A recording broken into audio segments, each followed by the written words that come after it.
Hello, entrepreneurs. A very good morning to all of you, and welcome to Strategy Sunday. So, firstly, if you're able to hear me and see me clearly, kindly give me a thumbs up so that we know technically everything is perfect and we can move on from there. So, can I have some thumbs up, please? I hope I'm visible and steadily audible for you. Yeah? Okay, that's perfect. All right. So, firstly, a warm welcome to all of you to this event because going forward, every single week, we are going to be having Strategy Sunday right at 11 a.m. And this is the first introductory session for all of it. So, firstly, before we get started with the real session and go into the technicalities of it, let me first give you a brief overview of how the session is going to be. What is it that we are looking forward to from here, and how this entire session is planned, structured, in a session wise way and in terms of the entire Strategy Sunday series. So, the primary agenda of doing this housekeeping is to ensure that you clearly know what you signed up for. So, firstly, starting with this Strategy Sunday focuses specifically on B2B sales, which means if you are an entrepreneur in the B2B business, or if you are helping another B2B company to scale its sales, or if you're looking forward to elevate your roles in a company from being, let's say, a salesperson to you wanted to move to a proper B2B enterprise or into a B2B company, this will ensure that you have the complete ground lines for it and you understand sales better. So we are going to approach B2B companies with a core intention of, so for this business, if I am in charge of sales, marketing, increasing their revenue, increasing their business opportunities, if I have to grow my company, what is it that I am going to do? So that is what this Strategy Sunday is going to focus on.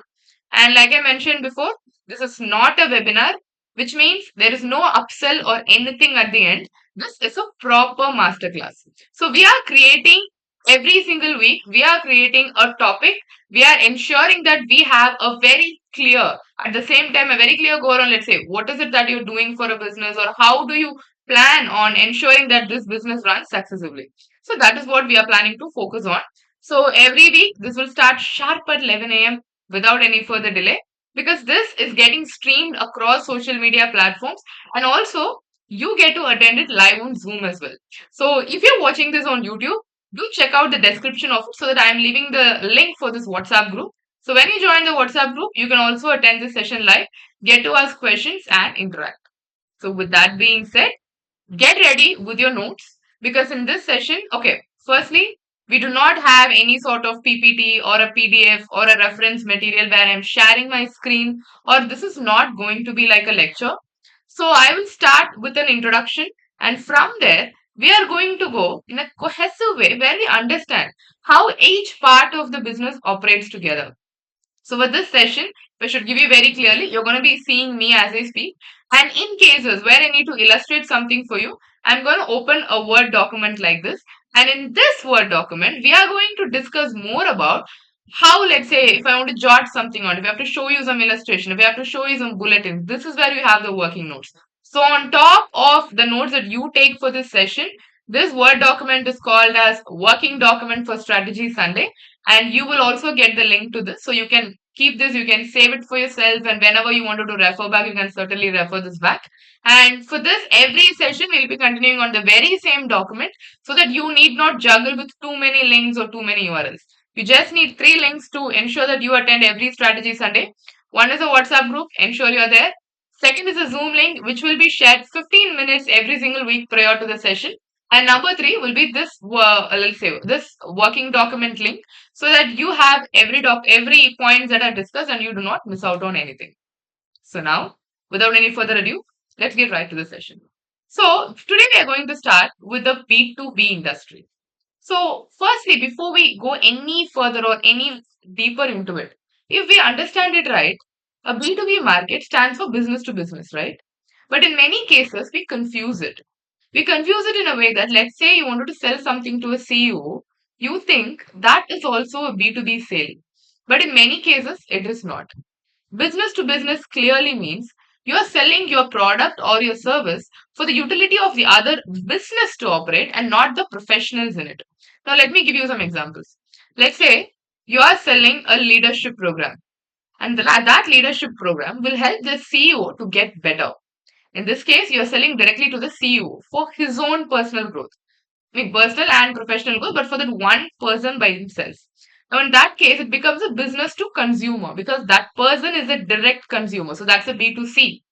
Whereas, let's say you're selling the same leadership program, so the entire C suite, the CXOs of that particular company.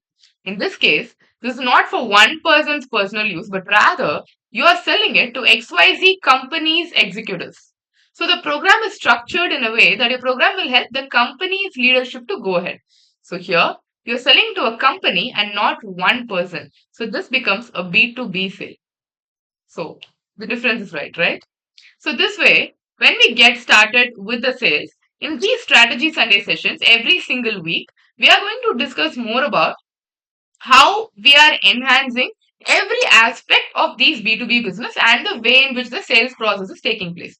Now, on that note, let's say what can we expect? What are the topics to be covered? Or how do we go from one session to the other to the other? So, we wanted to keep the discussion completely open, which means we do not want to restrict that we focus only on lead generation or only on sales because for a business to grow further, it needs to be collective. Everything from how a business structure is established, how your sales and marketing is taking place, how you're ensuring that you're prospecting, what type of clients you work with, how is your business positioning, who is your end customer, how are you reaching your customer. A lot of things come in. So we kept the topic, let's say, we kept the topic open for discussion so that we named this as Strategy Sunday series so that every Sunday we just look forward to a strategy and we implement it and we keep growing the company. But that being said, this is not going to be let's say this is not going to be confusing or you don't have to juggle with too many things. It's not like it starts in one place and goes to a different place. So today we are starting with introduction, and this introduction is going to continue with one step after the other. So today we are going to discuss more about the business structures, your pricing models, and about the basics of lead generation. So once you have this sorted, let's say if you're working on this by this week, for the next week you'll be working on step 2. So for next Sunday, we'll be discussing more on the step 2 of the continuation of today's class.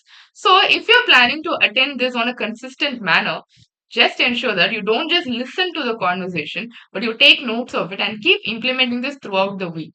So you have a week to implement, and from what you have implemented, we will continue with the next step. And trust me when I say this, 4 to 5 weeks is all it takes for you to thrive in B2B sales if you just follow what we are discussing in these strategy Sunday sessions. Okay? Because here we are not going to have anything textbookish. We are certainly not going to have anything that's like a proper digital marketing or a strategic marketing class because I'm not going to teach you about the technicalities of it that you can get it anywhere on Google. Let's say if you want to generate leads on LinkedIn, you're going to get that. But what do you do on LinkedIn? How do you present yourself? How do you keep your positioning properly? Now, that is something that you get only when you learn through experience. And that is what I bring to the table. So, with this, introducing myself, I'm Saranya Narayanamurthy. So, I'm a B2B high ticket sales consultant and closer. I run 2 companies. So, which means I've been doing B2B sales right from when I started my career. So, I started my marketing company in 2018. The name of the company is The Content Bot. We started just as a digital marketing agency, no more, no less. We were offering very simple content writing, content creation, digital marketing, SEO, website development, so on and so forth. All those typical agency services. But ever since I was working with multiple companies, so we first started working with Indian entities and then we expanded abroad. Right now we have clientele based out of UK, US, Australia, India, and our prime focus is in the GCC countries. So we operate worldwide. So overall, as I was working with all these companies for so many years, until now, if you see, we have worked with over 200 clientele and companies ranging from agricultural until aeronautics. So almost every industry, you take an industry, you would have at least 1 or 2 clientele from those areas. So as we are working that way with our agency, so that is when we wanted to, let's say, streamline, get into a niche and focus on one thing.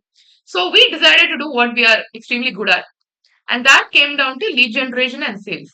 So there are many parts of an agency, right, when they run. Some take care of the maintenance work, wherein they do the regular website maintenances, ensuring that things are updated on the website, your social media profiles. They take care of the regular content to be posted, all of that. So that's a maintenance social media company. The next set of digital marketing company, what they do, they focus on setting up an optimization, which means they ensure that your social media is seen, you're getting visible, you're getting higher visibility on Google, your content, whatever you're posting, is going viral. They take care of that. And the third type of company, they focus just on one goal. For example, in our case, we focus just on two things: lead generation or branding. So if a client is coming to us for the first time, we ensure that we give a proper branding for them, and once that is done, we focus on lead generation. So this is exactly why when you're choosing a digital marketing company, you should first ask the company what they are good at. Because many times when you hire a digital marketing company and you don't really get results, the primary reason is you hire a company thinking you want growth, but you hire a maintenance agency for that. A maintenance agency do not have expertise in growing the company. They just create content, they just post. They don't do anything other than that. So since we do not understand more into the types of companies and how everything are, many times entrepreneurs do not get the right results and they end up with conclusions like digital marketing doesn't work. It's not that digital marketing doesn't work. It's simple that you didn't choose the right company. That's all. So let's take ownership of it. So as we were building this company, so what we realized is we do lead generation better. So we want to double down on that. And now until today, Content Bot is running. SEO is our main service actually. So with SEO, we ensure that we help our clients rank within 3 months on the first page of Google in a proper lead generating way. Plus, we also do social media, branding, websites, and all of it. But that being the main thing, the another company that we registered in 2021 was Lion Digital. Now, Lion Digital focuses just on one thing: B2B sales. That's all. We do not do anything other than B2B sales, and this comes from hardcore experience. So, if you see, under Lion Digital, we provide three services. One, we help companies to train their sales team to get better at sales. So, if you have a company and you have a sales team by yourself, and you say, I want my team to do the work, but I just want someone to train the team in a perfect way, that's something that we do. Sales trainings. Secondly, we consult. As a consultant, I help companies to ensure that their B2B sales process is streamlined, do a proper bottleneck analysis to know which part is going wrong for the company, which part of their sales process. Because in sales process, there are too many things, right from your target audience, your prospecting. You do not know which part you're bleeding sales, right? Because let's say you might have a different audience. And no matter how good you do your nurture process, you will not be able to convert those prospects because they do not have intent. So this way, many companies do a lot of hard work, but they end up failing. Now, Strategy Sunday helps you to streamline all of that. No worries, no sort of confusion, because I'm going to teach you every single thing that we do in these series. Okay? So that's the second source. We consult. And number three is where we conduct proper coaching programs for founders, entrepreneurs, and for people who wanted to learn B2B sales. Now, this is something that we are about to launch. We haven't launched it yet, but we want to launch it when we know very clearly that this is a streamlined version of how it's going to go. So, this being the experience that I carry, so it's been like around 7 years actually, since I've been into sales, since I'm meeting prospects, since I've spoken to entrepreneurs, and right now I can proudly say we have at least 4,000 entrepreneurs whom we have connected with, whom we have discussed with. And so I can firmly say that every strategy that I'm teaching you here will certainly work. Because everything that we teach is something that we have implemented in our company. We have done it for our clients, and those are the only things that I'm going to teach you. Now you can ask a question. So why are you doing this? Which means any of your consulting, why there is no upsell, why you're not selling anything, and what is the difference between Strategy Sunday and the consulting that we take up. So in Strategy Sunday, we are going to first look at the very basics. And if as an entrepreneur, if you do not have a huge budget to spend, but still you wanted to learn, that is what Strategy Sunday will help you with. So if you're ready to take things on one step at a time, starting slow but building your foundation in a very strong way, Strategy Sunday will help you to do that in a very crystal clear way. Because every week we are going to discuss 2 to 3 things that you can immediately implement. And those 2 to 3 things alone, if you do it well, that's enough for you. Okay. So, with that being said, let us go in deeper into today's topic. Because in today's SaaS Strategy Sunday, we are going to discuss 3 things. One is, let's say, what is your B2B business or how do you exactly streamline it? The second is about your pricing. Third is about the ticket size of the clientele. Okay. Firstly, like I mentioned to you, a B2B business is the one where you're selling directly to the end business, correct? So how do you think the strategies will differ? Or how, if let's say if you've been in sales for the past few years, or if you are anywhere, if even if you've done a few sales in your business, you will know one thing. So to convince one person is a different story, but to convince a whole company is a totally different one. So that is where B2B sales and B2C sales becomes different.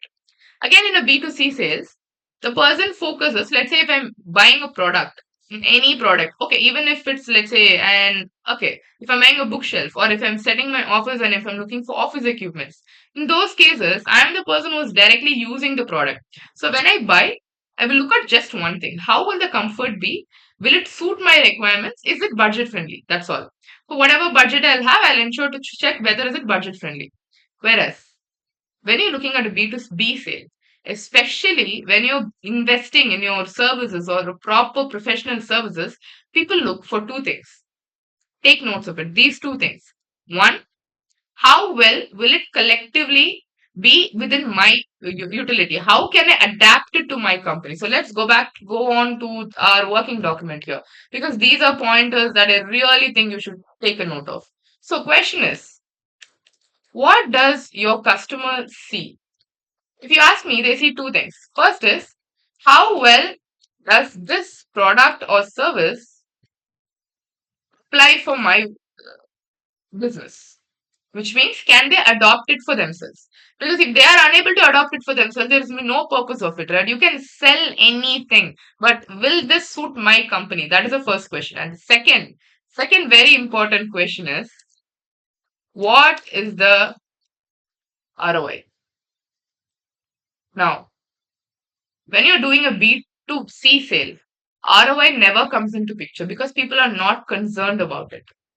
They just want to buy something. Unless you do something for investment, more like you're buying a property or you're buying an house. Other than that, people do not they are not concerned about ROI. But when it's a business service, every time this ROI comes into play. So ensure that every time you're pushing yourself, every time when you're out there pitching your services, focus on the ROI.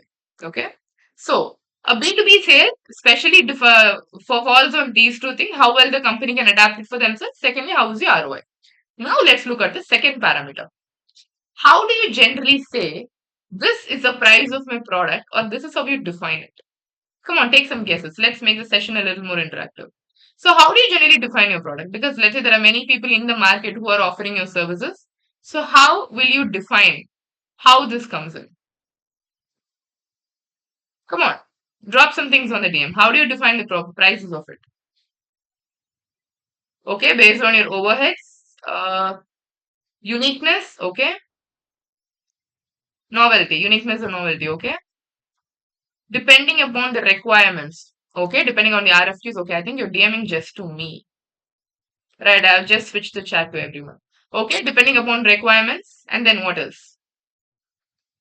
How do you say this is the price of my product? How do you say this is the price of your services? Swati, would you please mind dropping a DM? Because even if you speak when I'm streaming, I mean, the other people in the network cannot hear it actually. That's why. The other person's needs, okay? Okay. The efforts they put in, right? Okay. Based on effort. What do you provide along with the product? Like customized services, okay? What are the add ons that you provide, okay? Based on demand. No, that's a good point. Yeah. See, when you focus on economics, even if it's a micro or a macroeconomics, how well the demand is for your services really plays a major role. Okay, what else? Any other pointers? How long the product comes in? Yes, the maybe how many years or how many months they can utilize the product. There's a lifetime value, certainly. Okay, so those are some really interesting pointers that we got. On top of this, if you see, now let us consider something, okay? You are buying a service. Let's say you're buying a service and it is provided. Okay, let's consider two cases. Case one is where you are hiring a social media manager. Okay. And case two is where you're hiring another social media manager. One is from IITs and the other is from, let's say, a general tier two college that you have not heard of. Okay, we have another answer. Margin matter a lot. Need to consider operational costs and time period to sell the product. That's true. Yeah. Okay. We're focusing on profit margins and the operational cost of the business. That's right. Let's come back to it. Let's say you're okay. Okay, let's take up another product for example. Let's say you are taking a CRM. So one, you're buying an industry high product, high value CRM. Let's say to start with, you're buying HubSpot. And secondly, you're buying another CRM, which is just developed by a new software company that you do not know the name of. You're buying both of these products, okay? What are the features that you will consider for choosing HubSpot or the CRM that is developed by an unknown company? Which one will you choose? Let's get some answers. Would you choose HubSpot CRM or would you choose a CRM that's just made by a company? For those who are new to sales or you're just starting out, CRM stands for Customer Relationship Management Tool. So that has the complete details of, let's say, who are the customers you're tracking, what is the status of every single lead that comes in. We'll define all these as we go further, because since we are starting from basics, I want to ensure I give the clarity to all of you, no matter which state of sales you are in. Okay, we are getting more answers for HubSpot. People tend to go with a popular one or an existing product. If the CRM has an exciting feature, we'll go with the newly created one. Okay. So people who are choosing HubSpot, why do you choose HubSpot? Let's get some reasoning there too, so that we get it simpler, so that we get it direct. Because the goal is to ensure that at the end of the day, we understand sales, we understand why you're buying, so what you're buying, and how to use that as a baseline for selling your products. Come on. Why do you choose HubSpot? Let's look at some very interesting things here, because see, it's a very natural human tendency that, exactly, if an established one, the trial and error is minimal, and many times you know what you're signing up for. You know that, okay, this is standard, let's just go with the standard way. It's like you take a highway because you know the road is very neatly put. Instead of taking a lane that might have its own ups and downs, it might end up in a street that does not have another turning. So it's like that, right? You choose a highway anytime over just taking just another street. Okay, so, but the point is, let us get one thing straight here. So when you're choosing CRMs, obviously there are many features and many other parameters that comes into play as well. But the one thing that will always stay as a primary factor of determination would be the pricing. How do you price your CRMs? For example, let's say I'll give you in case if you're using CRMs, you can certainly consider this. There is a CRM called Copper. So Copper is a CRM that integrates almost every aspect of your marketing material, like from LinkedIn, from Gmail, every feature. So I have always, if I'm using a CRM, every time I use a CRM, I go with Copper because Copper has been really good. In HubSpot, as you scale, your pricing also increases. Whereas in Copper, it's a standardized pricing. Also in HubSpot, if you're letting your team come in and use, and let's say there are many people involved in it, the amount of technicalities that you can teach them, it's very simple because HubSpot is for scalable companies. HubSpot especially. Yes, Copper, that's correct. COPPER, that's Copper. HubSpot is for companies who are scaling tremendously. Let's say you have 12 people on your sales team. You want all of them together. HubSpot is your CRM that you go for. But if you're building a lean company where you're saying I have minimal number of people in my team, and for them, I want everything in one place. I don't want to check my email separately. I don't want to check my LinkedIn separately. But at the same time, I don't want to ensure that I'm getting chained to one CRM. Because if you're in HubSpot, every messages, every calls are done only through HubSpot, right? If not, the tracking sometimes gets messier. But in Copper, that's not the case. So the point is the product to fit. Which product for which company? No one mentioned that point actually. You never spoke about. I first choose what my requirements are and then go for it. But in a buying process, like I mentioned to you before, like I clearly told you, so every time when a person is buying, the first thing is how well does this product or service apply for my business? Always and always and always ask that question. For me, for my own unique utility, is this something that I can go with? Only then choose the product. Because if not, you will see that you're finding things unnecessarily getting complicated. Because tools, if you're hiring someone, if you're buying something, it is to make your business simpler. It's not to add up to the complicalities. Okay? Never increase the complications of your business unnecessarily. And also, when you're doing this, when you are positioning your product, make it a point so that your prospect, your customer sees that what you are selling focuses clearly on simplifying their business. Okay? Because if you are simplifying your business, if you're helping them making more money, that is when they will invest in you. So ensure these points are coming up very well in your sales pitch. So now coming back to why did I ask you this question? Which one will you choose? Either this or that. So one is to understand that your product market fit is proper. The second is the ROI. Now let us say, how do you price your services? So when I asked you that question, you gave me so many answers like quality, uniqueness, the demand, the margin, the operational cost, and how long is that product with you? What is the shelf life? Because even when you're storing it, a storage cost is accumulated, right? So if you're, let's say, if you're manufacturing industrial machineries or for our clients who do, we always tell them, see, do not store your product for a very long time because the warehouse charges that adds up to. So you will have recurring costs that are applicable that will increase the overhead of your product and will reduce the margin just because you're holding on to a product for a very long time. So instead, always focus on if you have a product, if you have something, just you're shipping it out instantly, okay? Yes, Vimal, Copper is a CRM software, that's correct. Okay, so how will you define your pricing?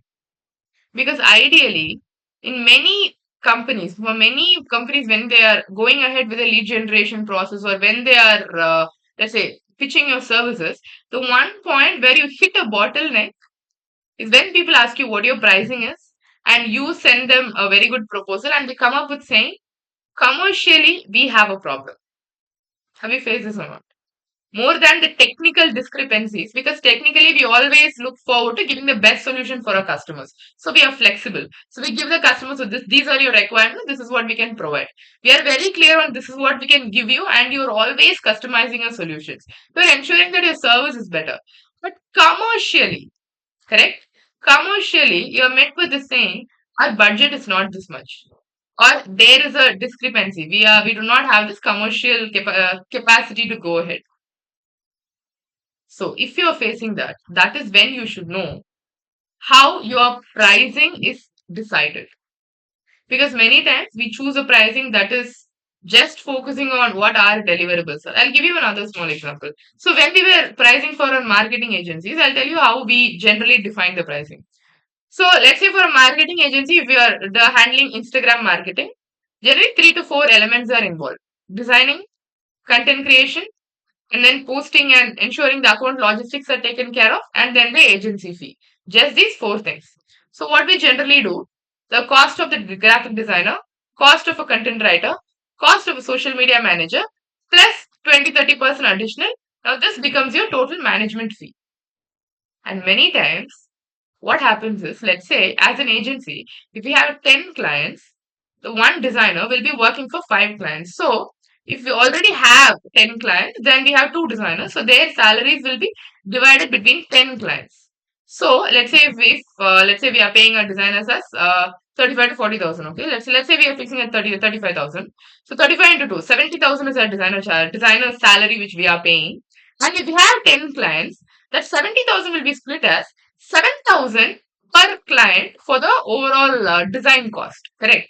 So that's 7,000. Similarly, another 7 for every content writer, social media manager, all of that. And that's how it is split.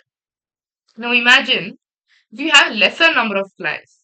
If you only have 8 clients, in that case, the same 70,000 will be divided among 8 clients. So the cost will be higher. So they will incur a higher cost. Now imagine agencies working with very less number of clients. Let's say they have only 2 to 3 clients and they have one designer solely for that. So in that case, that overhead is 10,000 per client just for designing. So similarly, it should go for content writing, it should go for another marketing fee and all of that. So the cost gets increases very well so that the client feels like this is not necessary investment for me. I do not want to spend 1 lakh a month or 2 lakhs a month just on marketing, especially only when we do organics. Or even if they say, I don't want to spend 50,000 a month just to manage Instagram. Correct? But if you see as an agency, you will say, see, I'm paying my designer this much, I'm paying my writer this much. So ultimately, this does make sense for me. I cannot price it lower because if it goes lower, I'll not be able to make any profits out of it. So this is where you hit that point where you say the business is not profitable or I'm not able to generate a higher number of leads. So that is why always and always and always you should have a pricing that focuses clearly on ROI. See, trust me when I say this and just understand this very clearly. No client is going to pay you Just because you hire people from Harvard, no client is going to pay you just because you're doing something with too many softwares. It doesn't matter if you're designing on Canva or on Photoshop. What matters is ultimately when you get the final end product out, you're giving an output that the client is happy with. That is what matters. So, final thing, what they get on the table, that is what they are paying for. The reason why I'm giving you many basic examples or because, let's say, when you understand the basics, that applies to almost every business. If you're running an IT business, or if you're hiring an HR firm, or if you're running a company that focuses on SOPs or operations, no matter which stream of business you are in, this helps you for any type of B2B business. So just understand it from the very basics. Okay. Yes, we'll come to that. We'll come to basic, standard, and advanced. As we move forward, let's go to this. For now, I'm teaching you more of how you should price your services. How should you price? Because when you're focusing on ROI, let me tell you how this conversation can completely turn around. So let's say you are helping a company to focus more on, okay, let's say we'll take the same example. You're having a CRM software. Let's say you're selling a CRM to a company, or you're selling an ERP, or you're selling an SAP, any software this works. Understand this. Let's say you're selling this software, and that software is helping your clients to generate X amount of revenue every month. You should focus on how important is this software in that entire sales process for that company. Let us say, now let's do this as a proper, let's say, working form. Let's take this example. So every time when you're working for a company, let us put a table here. Okay. I hope you're able to see the table in full picture without my face hiding it. Yeah, you just need to transform it a little bit. Perfect. Okay, so now let us say we are doing two things here. From the client, buy your services or product. So every time when you're selling something, this is what you're focusing on. What is the revenue or the output? Not every time a product is focused on revenue. Remember that. Let's say if you're helping a company to define SOPs, now that helps them to increase their productivity. That is not linked to revenue. But productivity generates higher amount of revenue. So almost everything you help your clients with ultimately helps them to increase their revenue. So just understand that clearly. Do not say your product does not help them with revenue. Let's say if you're running HR firm or if you're running an IT compliances company. So if your compliances are too good, then you help your company to reduce the amount that they spend on, let's say, spend on legal charges or any sort of compliance issues or so on. So any product or service that you're selling to a B2B business, it is focused on revenue. Always keep that in mind. So that's one. Secondly, efforts or let's say, what do you put? Yeah, okay, let's streamline it with efforts. Efforts and then time spent. And finally, resources or attention. Now, let's say on this note, we will. Oh, where's my cursor?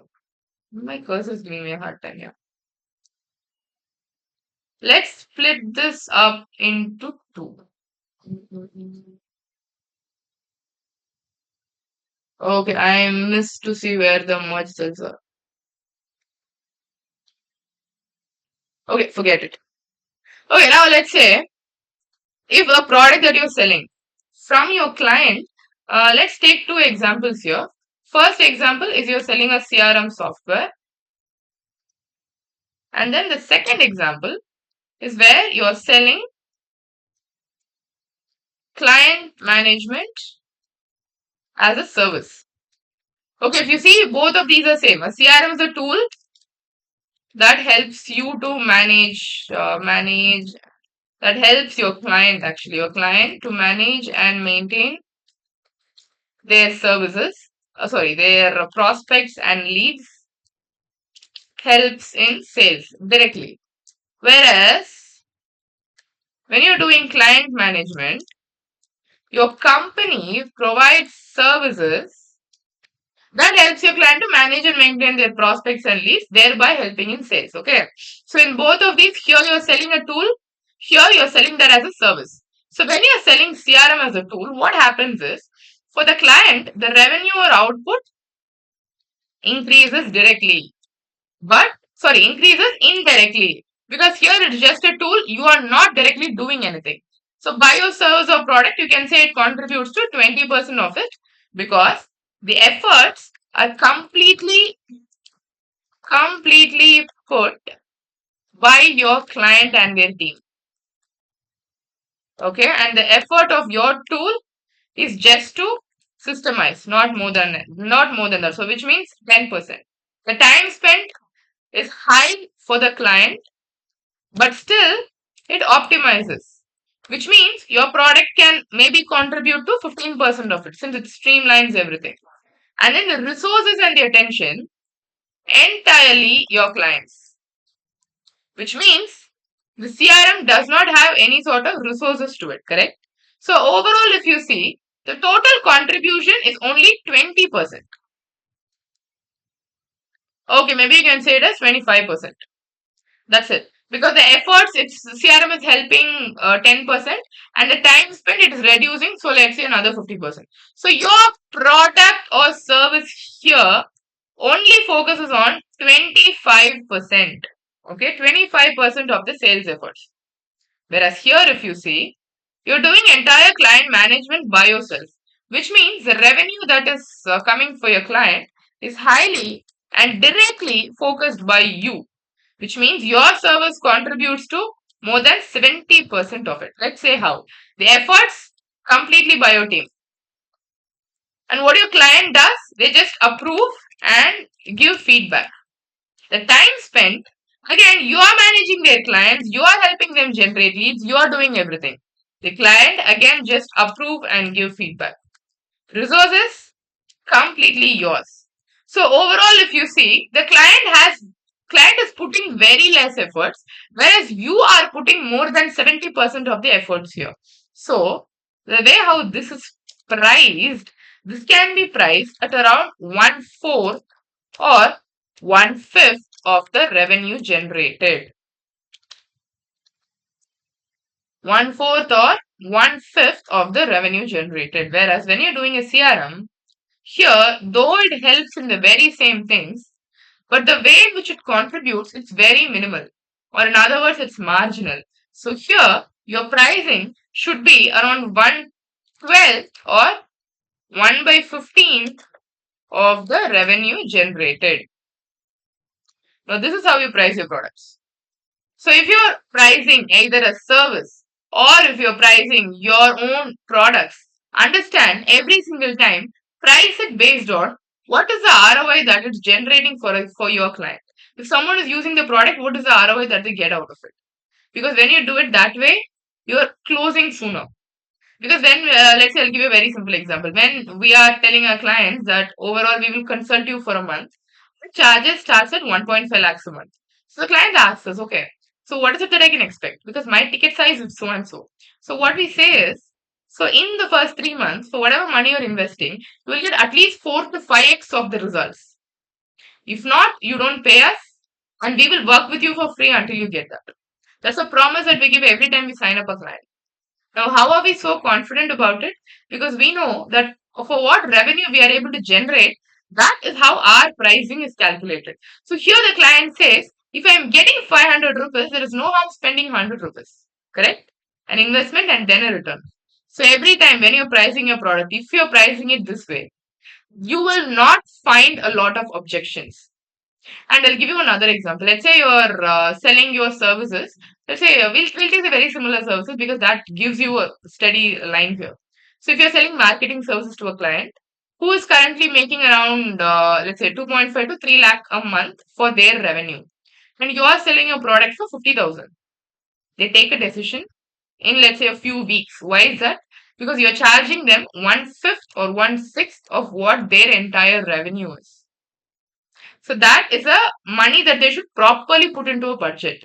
Whereas when we are selling it to, let's say, people in commercial real estate, or when we are selling it to people in the let's say precision instruments or in engineering backgrounds, so per missionary or per product, they sell around 40 to 50 lakhs. They sell one mission, that's what they generate. That's the revenue that they generate out of it. And easily 20% would be profits. So 20% of 50 lakh is a sizable amount, right? So for that, if we are charging them even 1 lakh for it, for them it's like, fine, okay, we'll just get started sooner. We are focused on result. Because for them it's a very small fraction of what they are earning.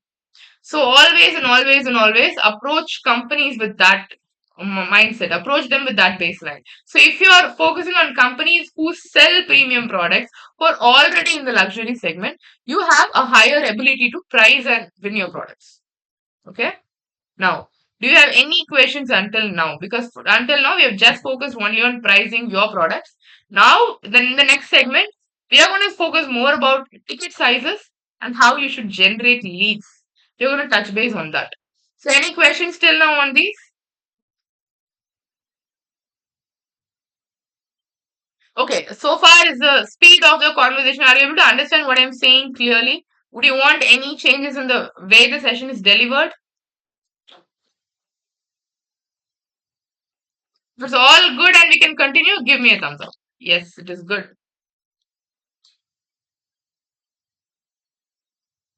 Okay, perfect. What is the meaning of ticket size? So ticket size is something like, let's say if you are selling a product to someone, what is the amount that they are paying you? The sale value is called a ticket size.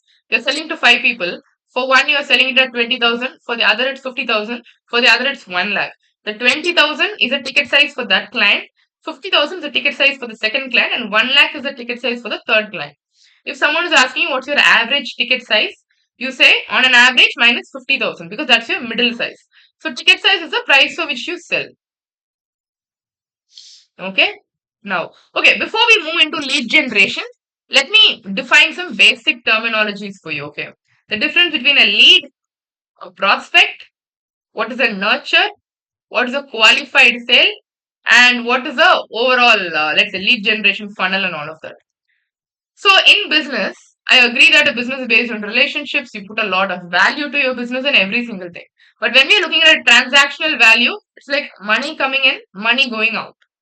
That's all. What is the profit made? Let's look at sales from just that perspective, okay? Don't come to me saying don't define your client just by ticket size and all of that because ultimately in sales, that's what matters. That's the language you speak. So, a lead is something like, let's say you're talking to a prospect. There is a person who is interested in the services that you offer. So, they become a lead for you. So, the next step is that lead is classified into three types: cold, warm, and hot. So, what does this mean? Let's say if something is hot, okay, this, I mean, the nomenclature, the way this is named comes from a very long story. However, I don't want to get into the story, so I'll just give you the crux of it.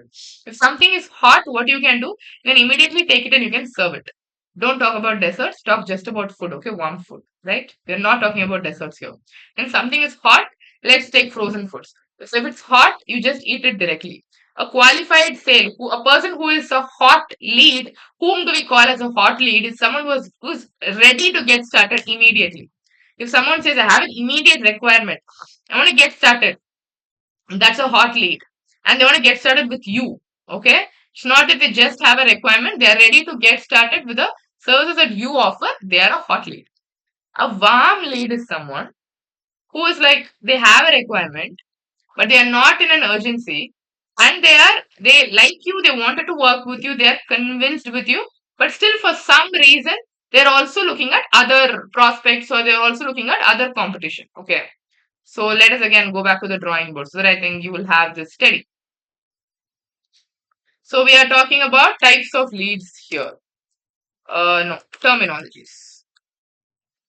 We're talking about terminologies. First is a lead. A lead is someone, a business who has an interest in what you offer. That person is a lead. He came in with an enquiry. Okay, unless you have an enquiry, that is not a lead. If they should come to you and say, see, I have this requirement, can you help me? That is when the person becomes a lead. So this is classified into cold, warm, and hot. A hot lead is someone who are ready to sign up with you immediately. A warm lead is someone who have a requirement but is looking for more options or more, let's say, discounts or a better timing to sign up. So when you have a warm lead, it actually means like they wanted to work with you, but just not immediately. Or they want more justifications or they wanted more clarification to start working with you. And then a cold lead is someone who might have a requirement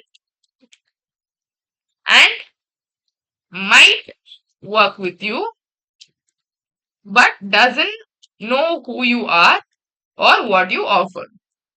So this person has a higher probability of signing up with your competitors too, because this person is not very sure that he has to work with you. Okay, so these are the classifications of lead. Now the next term is prospect. So prospect, if you see, that is coming up just from a regular English word wherein we say prospective. Prospective means might be a lead or might be a customer. I mean, you use it for anything. Trust me, you use a word prospecting for any sort of thing. You say this person can be a prospective business partner. He can be a prospective friend. He can be a prospective teacher. Anyway, okay. So word prospect means we can expect that person to be. That's all. So here, whom we may mean is a prospect is a he can be a customer. An ideal target customer is a prospect. Now, the next word that you will hear is nurture. Nurture means, okay, let's say a cold lead. It's like a seed, okay? But when you have that seed, when you sow it, and when you nurture it, when you take care of that, that becomes a final customer, correct? I mean, seed brings a flower. So, similarly, a cold lead is fed with information, is fed with more details, and you build trust in them to nurture them into a warm lead. And then a warm lead is further convinced to become a hot lead. This process of convincing them is called nurture. So you're nurturing them. That's where this comes. Okay. Now, why do we need to learn all of them? Because one more thing that you should very clearly understand is when you're taking care of the sales process of your business, the whole environment should be a conducive environment. What do you mean by conducive? In many companies, what happens is they lack the cohesiveness, which means their marketing team will work on completely different objectives. Their sales team will work on a completely different objective. And then the founder will have totally different goals on their mind. See, that it doesn't work that way. All of you should have a unified focus. What your marketing team is doing should contribute to sales. That's how I'm going to teach you to do. Okay, so now we are going to see more about. So, like our audience have said, there are different packages, right? Basic, advanced, and intermediate. So, how do you arrange all of it? How do you take that forward? How do you define which customer to reach out when? That is what we are going to see right now. Okay, so ensure that your entire business works towards one objective. You all know that this is what you're working for. Because when you work that way, you're not just assigning tasks to your sales and marketing team, but instead you're just giving them more info to work with, and they all work with their own minds to ensure that you're getting good result. So always focus on that.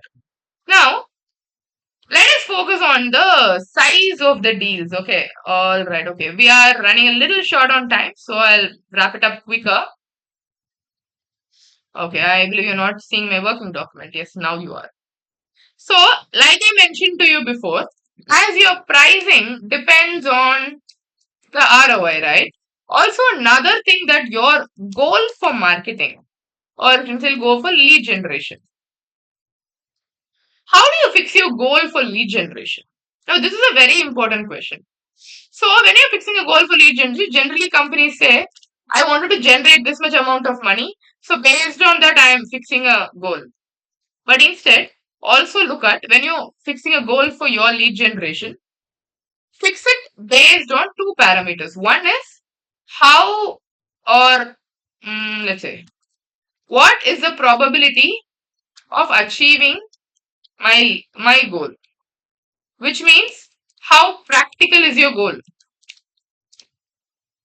And the second is what do I need versus what do I want.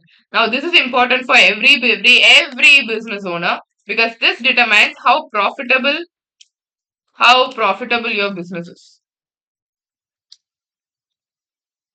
I'll tell you what happens many times.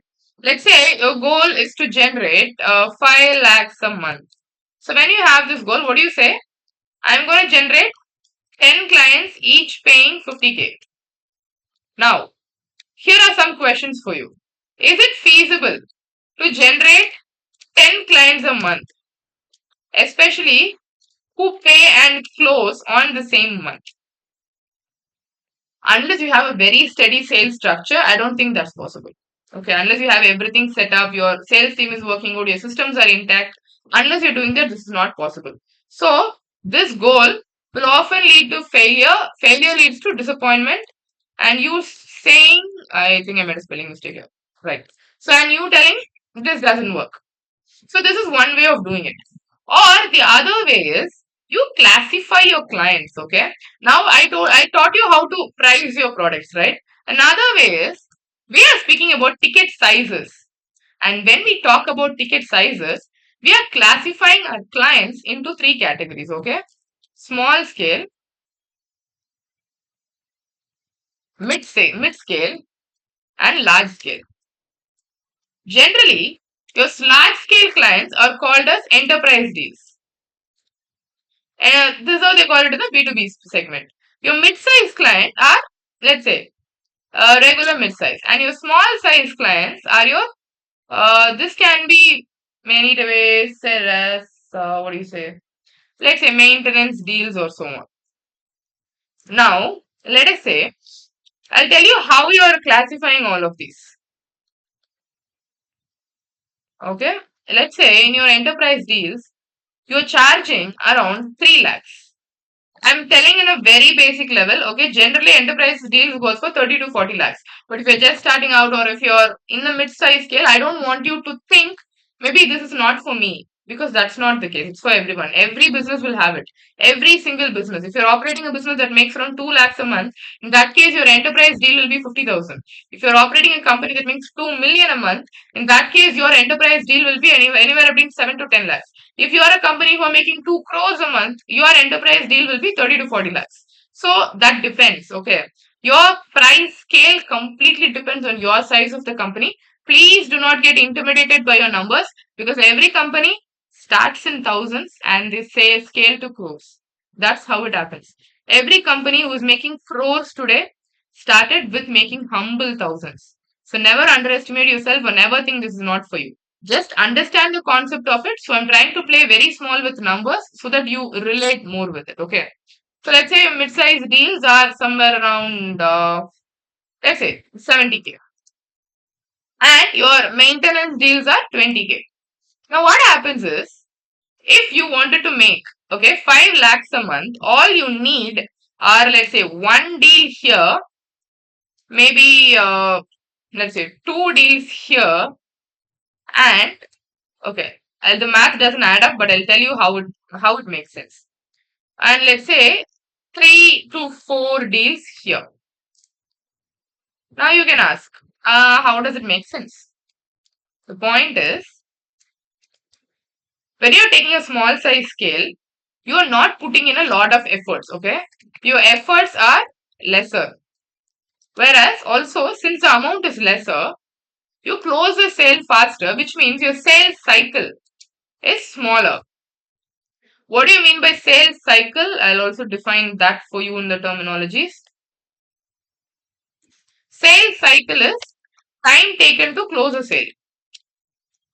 Time taken to close a sale, which means, let's say, if I'm getting introduced to a prospect today and he is making a decision after 3 months, my sales cycle is 3 months there. Okay, so that's the time taken to close a sale. So in smaller deals, generally sales cycle is smaller. So you can look at closing 1 or 2 sales a week. So these are very small numbers. 1 to 2 sales a week, you can easily close. Whereas for a mid-sized company, efforts are substantial, which means you do put in efforts, and the sales cycle is moderate. So you can look at closing 1 or 2 deals, 1 or 2 deals a month. You can't close them in a week because the time taken is higher. Here, your efforts are high, which means you have clear RFQs. RFQ stands for request for quotation. Your client gives you a very clear RFQ saying this is exactly what I need, and you take time to close. So you're focusing on clear RFQs, and so Your sales cycle is longer, which means you can only look at closing one or maximum two sales a quarter. Which means in a year you can only close around, let's say, maximum of 6 to 8 enterprise sales in a year, unless you have a very steady sales team. So these are numbers that you can accomplish easily. Now another best way in which these work is, so like you have mentioned before, your pricing also depends on your operational cost and what your ROI is, right? So your small scale tickets, they take care of your overheads and operational costs. So your rent, your salaries, they are managed by your small scale businesses, okay? And your mid scale clients, they focus more on, or the revenue that comes from it, that is enough to manage your growth or investments for the company. Let's say you're hiring a new team, you're expanding, you're investing in software, all of that is taken care by the mid scale. And then your large scale clearly brings you profit, brings pure profit. Every revenue that comes from a large scale client is pure profit, because this will cover all your monthly expenses. This will take care of your, let's say, investments or software upgrades, or the minimal self salary that you take. And these are pure profits. So when you do it this way, what happens is you are able to keep your company highly profitable. But in many cases, I'll tell you what happens. We do the inverse. Whenever you get a large deal, you put that money there, and that will take care of your next 3 months of expenses. And every small scale ticket that comes in, you take that as your profit. And this is where a founder burns out, because your profits are lower. Ask yourself, how much profit can you generate from a small scale? It's lesser, right? You can't do it on a regular way.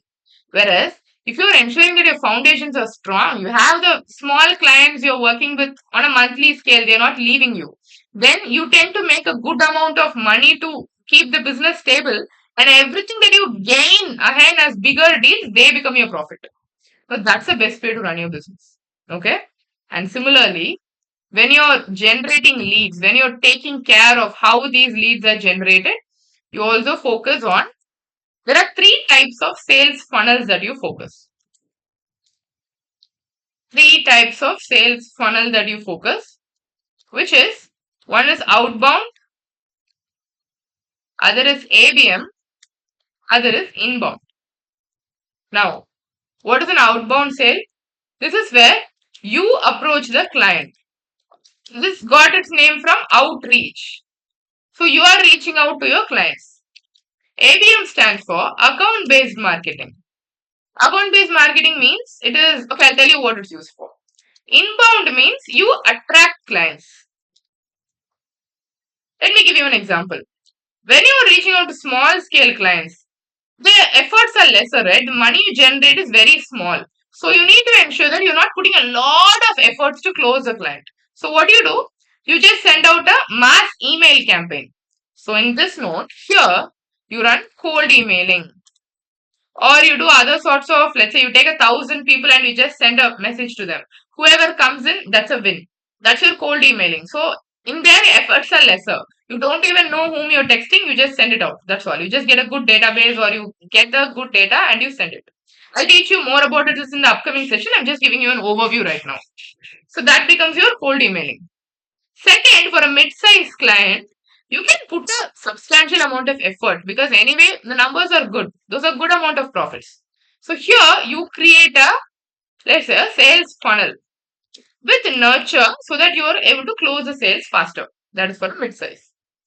Then for large scale, even if you get one deal a quarter, that's a good amount of money. So you can put a good amount of efforts to it. In our case, what we do, we have ABM for high value projects in about 20 to 30 lakhs. So we are making 30 lakhs from one project. That's a good amount of money. So what we do, we choose which company to target, and we develop a whole campaign just for that one company. So this becomes your account based marketing. Account means a company. Okay. So for that one company, you're doing it. That's an account based marketing. So when you do it this way, You are able to put a good number of efforts for one company that will eventually convert into sales for you. So ultimately, overall, when you're working, always ensure that the efforts you're putting is directly proportional to the returns you're getting. Don't put too much efforts to a low value client. At the same time, don't hesitate from putting efforts from a high value client. Okay. So now, overall, you know what how you should price your services. Secondly, you also know, let's say if you're getting started with lead generation, how should you focus on which client to focus on, or what company you should target, or how you should keep it. And you also know, okay, so if I'm getting started tomorrow, this is what I should know before pitching, right? You should know your how you're pricing, you should know how you're positioning, you should know what type of clients you're targeting on. Now the next important thing that we should focus on is your customer persona. Trust me when I say this, no matter how hard you shout or scream, if the customer does not have a right intent to buy from you, they are not going to buy from you. So always ensure that your customer have a good intent, that they are the audience for you and they can buy from you. And most importantly, they have an interest to buy from you. So for that, you need a steady customer persona. In our company, we have a conversion rate upwards of 30 percentage because we have a good customer persona and we have clear lead generation funnels for that. So in the next strategy Sunday session, I'm going to take you even more deeper into how you define these ticket sizes for which service of yours, which ticket size should you focus on, how should you create your lead generation campaigns based on customer persona. So we're going to see more about how you define the perfect customer persona and from there how you target your prospect.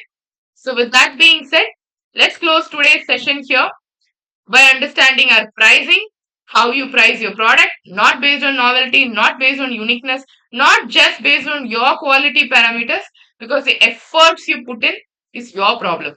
That is not your client's problem. How much ROI they are making, that is what they are concerned with. Okay. So let's end the session with that clear note. And by you understanding, not every client needs to be approached in the same way. Because if you wanted to land $1 million client, you need to approach them with $1 million funnel. And if you're just closing smaller deals, you don't need to put a lot of efforts to it. You have easier ways to close them. So in the upcoming sessions, let's focus more on that. And with that being said, thank you so much for joining the first session of Strategy Sunday. I really hope it was useful for you. Final notes of closure. So I am gonna give you this working document for you. And the best part is, so this is a free session, obviously. And we don't plan on just stopping the session after a few intervals. We wanted to keep this going for a very long time. So if you wanted much more from it, which means we are also giving perks to people who are really starting from here and they are continuing with us with every session. So for that note, today we will be posting this, like I said, this live stream of this session on YouTube, and that will be shared on LinkedIn. So I will share the LinkedIn post URL with you on the group. Everyone who comments on it, just drop a feedback on how you like the session. Since you attended it live, just drop a feedback on how you like the session, how it was for you. So like how you have just posted that it was a really eye opener for you and that you really liked it. So post more comments of that on the LinkedIn post, and everyone who are commenting consistently for 5 weeks if you're attending it live, 5 weeks, and for 5 weeks if you're posting your feedback consistently on every week's LinkedIn post, you will get a free one-on-one consultation for your business. Sounds good, right? Yes. So if you're being consistent, your business grows and you're also going to get higher amount of support. So what I'm going to do, I'll post this on LinkedIn and I'll share the post with you. Feel free to share your comments on the same. Wish you all the best for your growth and your lead generation in the B2B space. So with that being said, let's meet the next weekend, the next Sunday at 11 a.m. for the second masterclass of Strategy Sunday focused on customer personas. Thank you so much and signing off for now. Saranya Narayanamurthy.